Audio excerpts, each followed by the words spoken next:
최근 대통령이 우리 당의 요구와 본인의 일임에 따라서 논의 중인 조기 퇴진에 응할 생각이 없다는 것을 확인했습니다.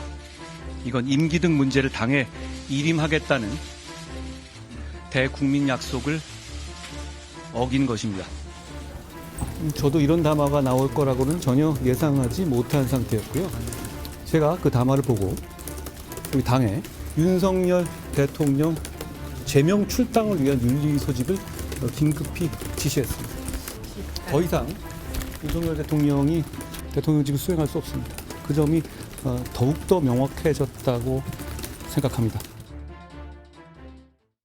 어젯밤에 있었던 윤리위, 국민의힘 윤리위 얘기부터 해야 될 것 같은데, 저희 두 분 먼저 소개해드리겠습니다. 홍석준 전 국민의힘 의원, 신현영 전 민주당 의원 나오셨습니다. 예, 홍 의원님께 먼저 질문을 드릴게요. 어젯밤 한동훈 대표가 보신 것처럼 출당 제명 논의하기 위해서 윤리 소집해야 된다라고 하니까 당내에서 한동훈 대표를 향해서 굉장히 강한 비판이 나왔거든요.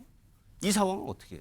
예, 일단 어제 의총에서 일단 권성동 의원을 이제 원내 대표로 이제 선출하는 자리에서 최종 결정을 이제 발표를 이제 하는데 한동훈 대표가 방금 화면에 나온 것처럼 윤석열 대통령의 그 대국민 담화를 이제 내란 자백이다 이런 식으로 하니까 굉장히 좀 소란과 많은 의원들의 좀 반발을 좀 불러일으켰습니다. 그럴 수밖에 없는 게 지금 비상계엄에 했던 불법 여부를 떠나서 지금 윤석열 대통령이 지금 현재 내란 관련된 어떤 수사를 지금 시작하고 있지 않습니까? 그렇기 때문에 사실 우리 대한민국의 법치주의의 가장 중요한 원칙인 어떤 무죄 추정 원칙과 삼심제에 의해서 아직까지 어떻게 될지도 모르는 어떤 상황인데 그것도 이제 법률가인 한동훈 대표가 그것도 자당의 대통령에게 내란 자백이다 이런 식으로 표현을 한 것은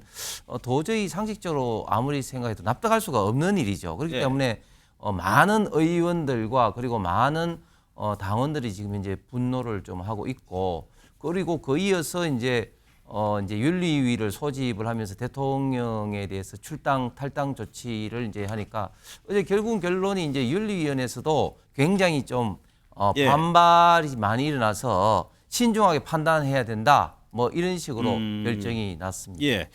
이 사안을 두고 친윤, 친한이 상반된 주장을 내놓고 있습니다. 그 얘기도 한번 들어보겠습니다.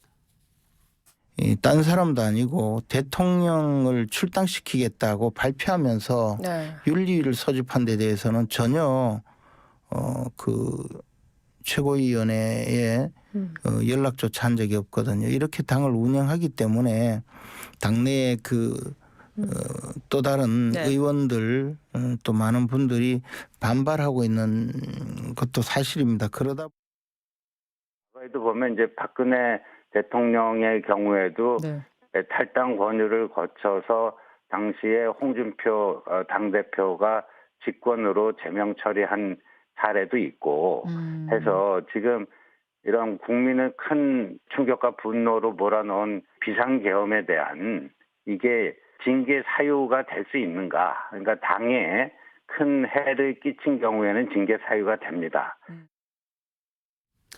신 의원님, 여기 신지호 부총장 얘기를 들어보면 당대표 직권으로 한 적이 있다, 과거에. 그래서 가능하다는 취지로 얘기를 하고. 그렇죠. 전례가 있다는 거죠. 홍준표 당대표가 박근혜 대통령의 탄핵 사안에서 직권으로 그렇게 제명을 결정한 바가 있기 때문에 이번에도 당연히 한동훈 대표의 그런 직권으로 결정할 수 있다라는 거에서 두둔을 한 바가 있는 거죠.